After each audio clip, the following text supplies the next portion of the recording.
Hello, world. Welcome to the Glen Alex Show, where it's all about health. I'm Glen Alex, author of Living in Total Health, teacher and health advocate. And I'd like you to help me welcome Nicole Sharp, who took time out of her busier than me schedule to be here. Thank you so much for being here, Nicole. It's my pleasure to be here. I have been a huge fan and supporter of Glen Alex, the G. Alex Foundation, all that you do. Thank you. And I'm excited to be here and I guess talking about your book a little bit and what's in the book. Yes, but before we get to that, I'd like for you to tell the 2 or 3 people in the audience who don't know you what you do. So my name is Nicole Sharp, and I currently own Lev Social, which is a strategic marketing agency. But I am a serial entrepreneur. I'm a social influencer. I do a little bit of broadcasting, and just an all-around good gal. I like that, serial entrepreneur. I am. I'm going to steal it. Yeah. Good for you. Thanks. Thank you again for being here. So the Glen Alex Show is all about health, but we focus more on the unspoken aspects of total health. There's a lot of information out there about diet and exercise. Don't eat this, don't eat that, do this many reps. That information is already out there and you already have access to it. What I like to focus on are the things that are not addressed publicly. So to get started, let's talk about resolutions, since it is January and that's what's on everyone's mind. And I'd like to know, Nicole, do you have any resolutions for this year? You know, I actually made a post about that, and my statement about resolutions were no resolutions, only resolve. I saw that. So for me, I know the areas of my life that I would like to improve. I know the areas of my life that got a lot of focus in 2017.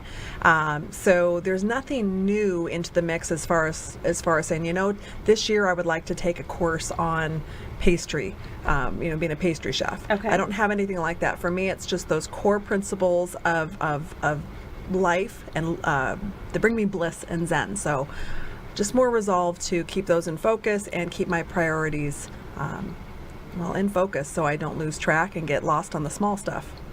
That's really interesting because I'm pretty sure most people out there, myself included, year to year, we say the same thing. We're going to get more fit, we're going to clean up our diets, and we're going to do that. But Nicole was very clear, and she already knows what needs to be done. So now the focus is the resolve, the actual commitment to take action to do that. So what are going to be your first steps? Well, for me, I'm a big believer in where you tend your garden, where you water your garden, that's where it's going to grow. Okay. So I look at my life in several different areas. Personally, what comes to mind right away, of course, health. A lot of people think about health when it comes to New Year's resolutions. I personally lost and maintained maximum amount that I lost was 122 pounds. I'm been hovering this last year at about 100 pounds maintained weight loss. Okay. So that I did 4 years ago, 5 years ago is when my journey started for that. So I know what it is that I need to do. But I do know that 2017, another category of that we focus on for the New Year's is success and finance. Put a lot of energy and steam into my business, and my bank account is as fat as my my flanks are right now. So quite ample. Yes, my account is. Isn't that funny? You put a lot of effort into finances, that becomes ample. You neglect your body, and we become ample. Right. So opposite effect. So health is one. I know what to do there. I just have not been making it a priority. I've not been putting me first. And I really truly believe, and one of the things that I love about the concept of your book is, I think that everything should come after health. Everything, because that's your personal wellness. And if you are not a renewable source of energy and health and vitality, every other area is going to suffer. Absolutely. I totally agree with that it's all about balance. That's why I focused on all aspects of health, not just diet and exercise, because the physical ties into the mental, ties into the emotional, ties into the spiritual, and if you fall down in one, it will have a rippling effect in the other areas. Yeah. So now that you already know what needs to be done, and you have the mindset on resolving to do it. Yeah. So what I'm wondering though is the mindset to get you going. Gotcha. is to get you going. So are there anything that comes to mind about the spiritual or the emotional components of health that would be the impetus for getting you in the direction you want to go? I think the way that you started that is absolutely valid, that that everything is all tied together. And anytime we are going to find motivation, because when I lost a bunch of weight, I became a bit of a little fitness leader in my small community called the Fit Chicks. Yes. And I had people coming to me all the time, Glenn, and they said, you know what, I just need, Nicole, I need you to motivate me. I need motivation. That's what I need. And I always stop them and say, you know what, let me stop you right there, because I cannot motivate you. I can't motivate you. I can't motivate Danny. I can't motivate my daughter. Yes. I can inspire. Yes. I can educate. Yes. I can hold you accountable if you agree to that. but motivation, self-motivation comes from within. It comes from self. And I believe that human beings, we act when there's pain. Yes. And we move away from pain. And we are drawn to pleasure when we find pleasure. So to me, it's a balance of, we have that aha moment when we've had enough. For me, just girl talk between me and you, no one else is watching. When I put on my bras and I realized my bras no longer fit, because I'm one of those really so lucky girls. uncomfortable. Right. One of those really lucky girls. Some people, it's the jeans. You put the jeans on and they just, you got that muffin top and you're like, okay, stop the madness. For me, once my bras don't fit, I'm like, okay, I've got fat lady boobs again, let's stop. Hello. So those pain, but not only that, but I love to hike. I love to rock scramble and rock climb. And if I can't do what I want to do because I'm Right. exhausted, Right. to me that was the pain moment. Yes. Yeah. The pleasure moment is when we start feeling better, when we start looking better, when we start feeling proud about what we did and who we are. Yes. So to me, I find that joy in that journey. Your diet, your exercise will be sustainable if you find pleasure, but those reality checks, it's pain. Unfortunately, it is. Yes. I've had enough. Yeah, those are the primary motivators, pleasure and pain. One thing I want to go back to, though, is when you said people came to you and asked for motivation. One aspect of emotional intelligence that is discussed in Living in Total Health is that no one can make you feel or experience anything. Yeah. All of your experiences and motivations and decisions are internal processes. So Nicole can give you the information. She can be an example of Yes. what you can achieve, but she can't make you feel it. She can't make you want it. She can't make you do it. So with all the commercials out there about beauty products and health and wellness and all that stuff, that's fine to get you interested, but the next steps must come from within. What is your ultimate goal? What is your, what do you really want? What is your passion about yourself and your life? So yes, Nicole, she inspires me. Every time I'm around her, I know I need to look my absolute best because she's beautiful. No, vice versa. When I see you, you're out on the tennis court, that's super inspiring to me. But I love that, and that's what I love about your book, Glenn. I've heard you refer to it before. It's not the how-to, it's the why-to. It's the why-to, for sure. And to me, that is so valuable because it's really tapping into your book, the way you've laid it out, the personal stories, the little worksheets and projects that you have in there. It stops someone, it stopped me to look inward and apply those stories, those principles, and really think about my why. And to me, that was extremely powerful. So I love that about that. So you're right. Thank you. And it's that why that will carry you through the frustrations of change and the discomfort of experiencing and dealing with something new. And because it is your core is coming from a place of truth within, and it will withstand trauma, stress, illness. So thank you for pointing that out. Oh, my pleasure. Thanks for having me in to talk about it. It's an exciting topic, lots to cover. And There's lots to cover. We're not going to get to everything we've got today. chapter to chapter to go by. Right. Well, we're not going to get to everything today, but in the subsequent shows, then definitely. And I would love to have you back anytime. Yeah, absolutely. I would love to be back anytime. And I have my own copy of the book. How do other people get a copy of the book so they can get in onto their own why? Well, thank you for asking. Living in Total Health is available on the website, livingintotalhealth.com. And if you order from the website, then it will be signed before it ships. So you get a signed copy. And right now I'm offering free shipping. So if you're not in Las Vegas, then you can still get the book, get it signed, and get it free. Perfect. I go to Glen because she specializes in athletic massage, prevention, and healing. I had a situation where I could barely walk with doctors not knowing what was ailing me. Glen was able to fix me in 2 treatments. She has amazing knowledge of the body and treats tennis players' injuries too. I highly recommend her. Phil P. The Massage Advantage offers more than just massage. You get an experience that includes exceptional skills, body mechanics assessment, and education. I, Glen Alex, bring a holistic approach to your muscle health. Welcome back to the Glen Alex Show, where it's all about health. We talk about topics that are not publicly discussed in relation to total health. Diet and exercise are important, but they are not the only aspects of being healthy. So Nicole and I discussed resolutions in the first segment. Now we are moving on. We're going to go a little deeper into that. I decided a few years ago to really not do resolutions because I try to live day to day. I try to be the best person I can be from day to day, moment to moment, and not have this artificial idea of who I should be at a given time. With that, however, okay.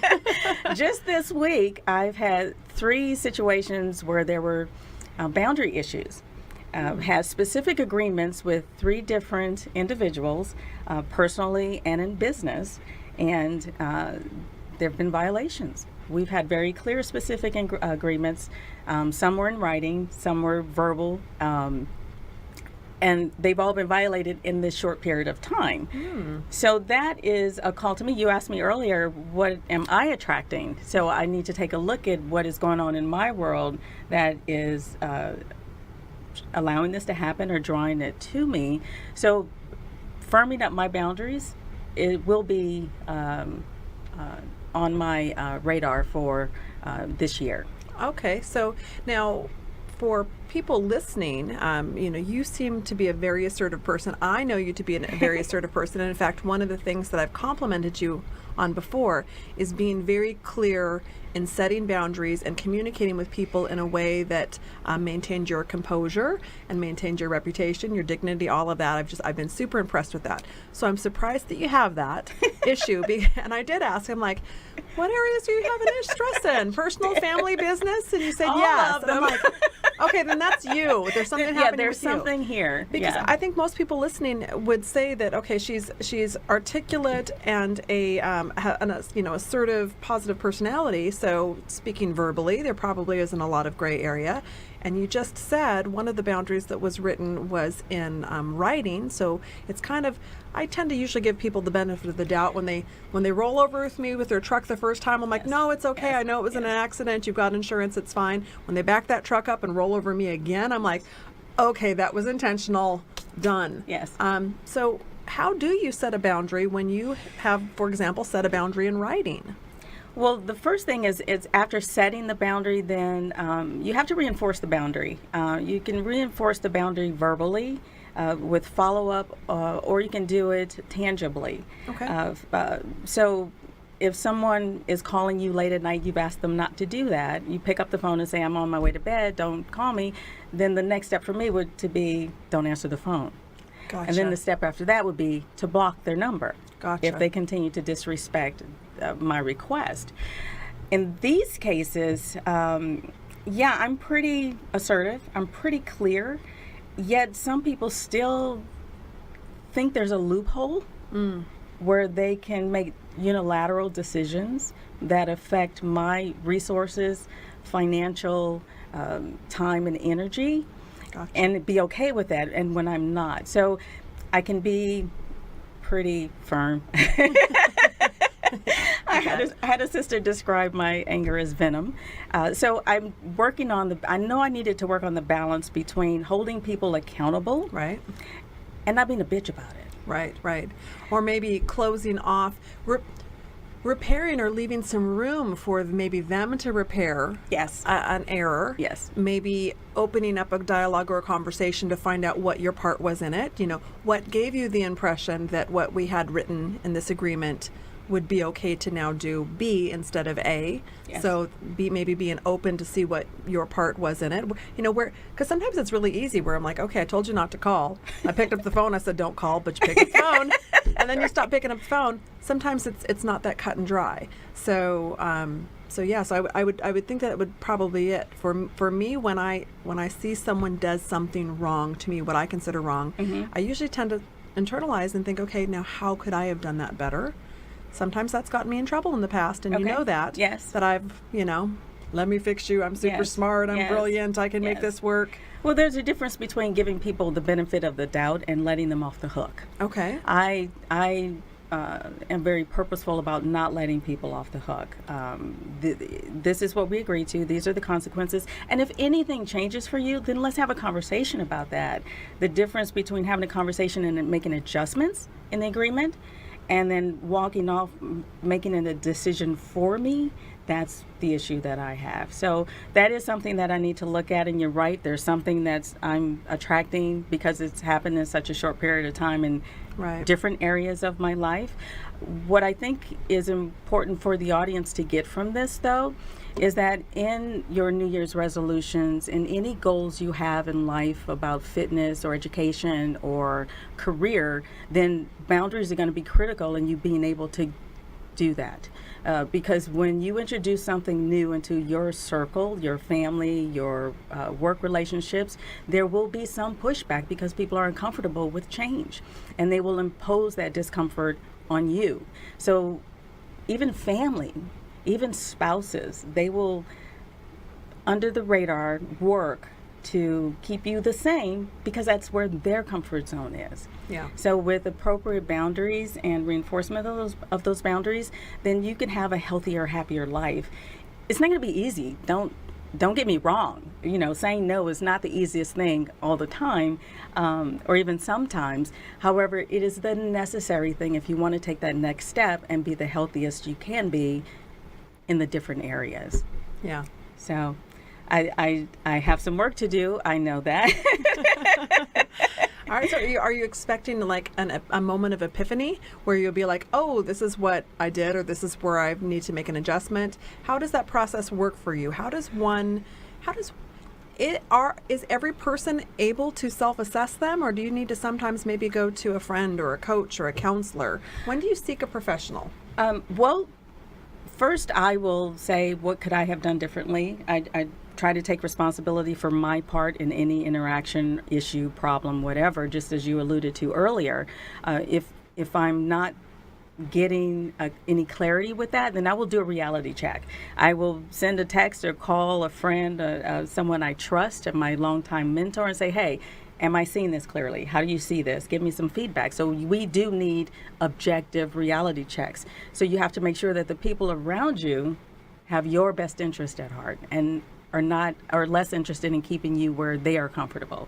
So yes, first the self-assessment, and then second reaching out, and then if it becomes an issue of severe depression or anxiety, if you're getting debilitated and you can't function day to day, then you definitely need to reach out to your primary care provider first, or seek mental health services, which is not about being crazy. Okay, Right. Seeing a counselor or a therapist is about learning coping skills.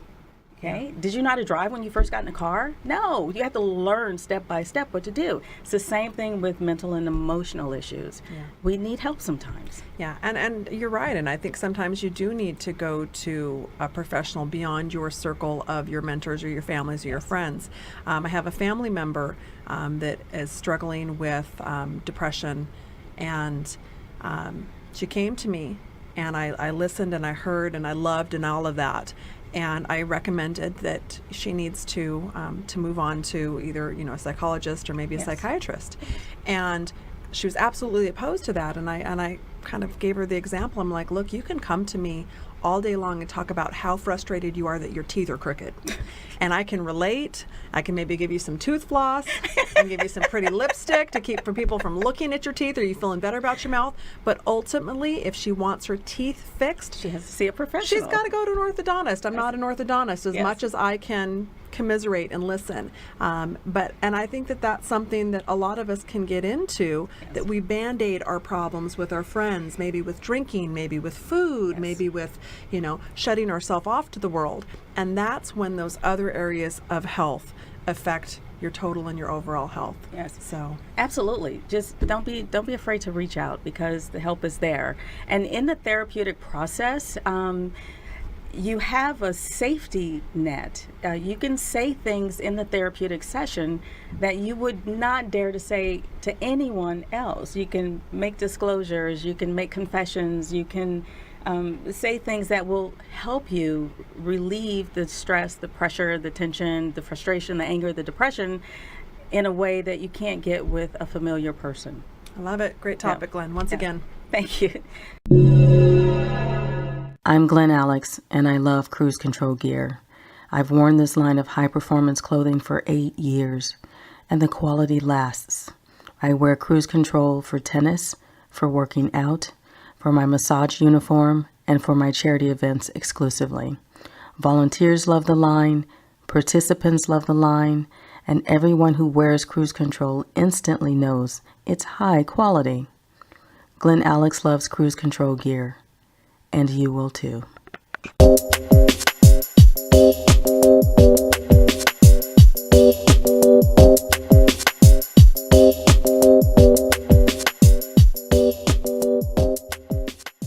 To the Glen Alex Show, where it's all about health. In this segment, we will take questions from the audience, from health seekers. And the first question I'm going to throw to Nicole. Oh. I have a question from Tony. Where do babies come from? Where do babies come from? That's the question? Yes. Well, when a man and a woman love each other very, very much, they hold each other in a very special way. I love it. I love it. Okay, this is a more serious question. Okay. This one is from Chiqui. Okay. What are your thoughts about intermittent fasting? What are the pros and cons? Oh. So I know there's a lot of people that are into intermittent fasting, and I haven't done any new recent research on this, but I had a boyfriend 2 years ago that was a huge fan of it. I am not a fan of intermittent fasting. Because? A couple of things. Now, I think there's different types of fasting. So for me, my background, I'm not currently practicing LDS, but I was born and raised LDS. Okay. And it is our religious practice to at least once a month, or when other deep spiritual things come up, once a month, the first Sunday of the month, we fast for the first 2 meals of the day. And this is accompanied with prayer and meditation. It's done with the group oftentimes, because you go to church on Fast Sunday. That's why they call it Fast Sunday. And it's a testimony meeting where they share their testimony of the gospel and their spirituality. And then that money that you saved from not purchasing those 2 meals, you're supposed to donate at least that or more to the church. Okay. So it's a higher purpose fast. It's not a health fast. It's a spiritual fast. What I have found when people do the intermittent fasting, that their blood sugar goes up and down, they tend to crave and binge, and they get a little bit nutty. You get tired, you get lethargic, you don't feel good. Yes. So I'm not a fan of fasting. Yes. I don't think it's medically proven, and I think it makes you feel like crap, which is different than fasting for a medical reason or for a spiritual reason. Well, and I think that you're right. The purpose of the fast is really important. If you're fasting and starving yourself to lose weight, that's a problem. I'm totally against that. As far as intermittent fasting for health issues, I think that could be very much beneficial. Like for my food allergies, my system gets toxic very quickly. Mm-hmm. It gets congested. It gets problematic, and it causes other issues for me. So I do need to reduce my calorie intake significantly from time to time, just to give my system a break. So in that regard, the purpose of it is very important, very crucial. Sure. And the spiritual fasting will have other benefits as well. Yeah. Not just what your devotion to God, but it will have it can be a part of a mental cleanse, It can. The physical cleanse as well. to lose pounds, I don't think it's a good idea. And as Nicole also mentioned, when you don't have food and the glucose you need, I know sugar is a bad word these days. However, we do need a certain amount of sugar to function. Yes. Your body needs energy, your mind needs energy, your heart needs energy. And if we don't have enough glucose in our system, then we could have the energy fluctuations, and you might lose focus when you're driving. Yeah, pass out, glucose, electrolytes, all of that. Yes. So your intention is critical, and timing is very important as well. Good question. So, yeah, that was a great question. Yeah. Thank you for the answer. Yeah. I didn't know all that. Yeah. See, I'm learning too. There you go. Another question comes from Tony. And she wants to know how to combat extreme stress. And the short answer is with extreme relaxation. Now, how you get to that relaxation, there are so many options out there. There's meditation, there's yoga, there is the debriefing with counseling. Just to have someone to share your experiences with, and that will relieve you as well. Activity is really important with stress because it burns off that excess energy, and it creates the endorphins that make you feel good. Yeah. So it's a physiological issue as well.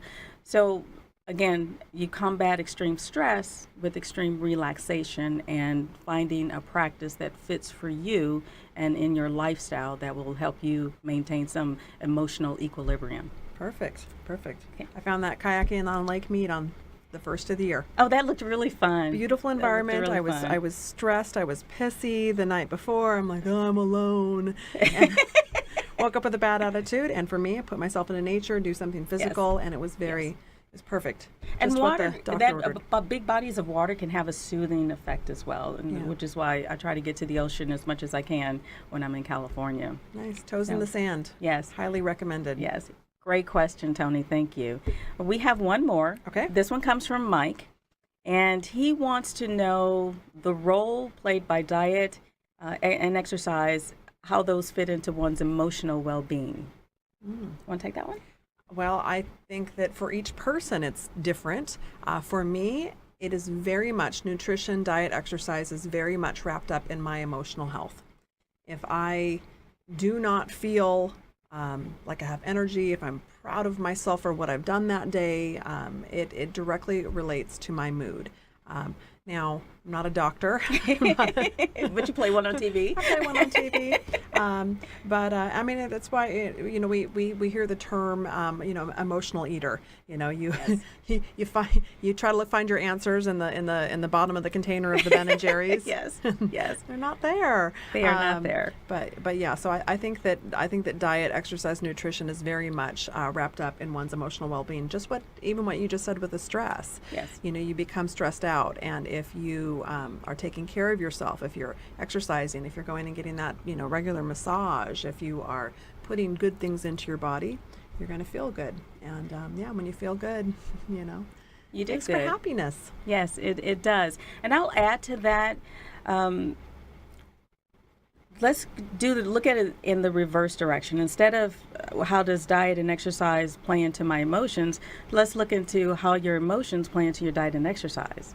So flip the script a little bit and identify what you do when you're angry, what you do when you're sad, and what choices do you make when you're happy or feeling joyful. You probably make healthier choices when you're feeling good and exuberant than you do when you feel depressed or upset because someone didn't call you back. So how you feel, actually, your emotional experiences lead to your choices. So when you find yourself at that point of making a choice that you're not proud of, back it up to see what you were feeling, what you were experiencing emotionally, and then take it from there, because that'll be your guide to lead you to different, more productive, more constructive, more loving choices for yourself. I love it. I would like to make a choice to order your book because I love what you're saying about all of this. How does one do that? You can go to the website, livingintotalhealth.com, and order the book. And right now I'm offering free shipping, and every book will be signed before it ships. So go to livingintotalhealth.com and order your book. It's got to be good luck for the new year. A signature Absolutely. from Glen Alex, your fingers and your signature on it. Good karma. Thank you. And thank you, Nicole, for being here. This was so much fun and such a pleasure. And thank you for watching. And we'll see you in the next show. Bye-bye.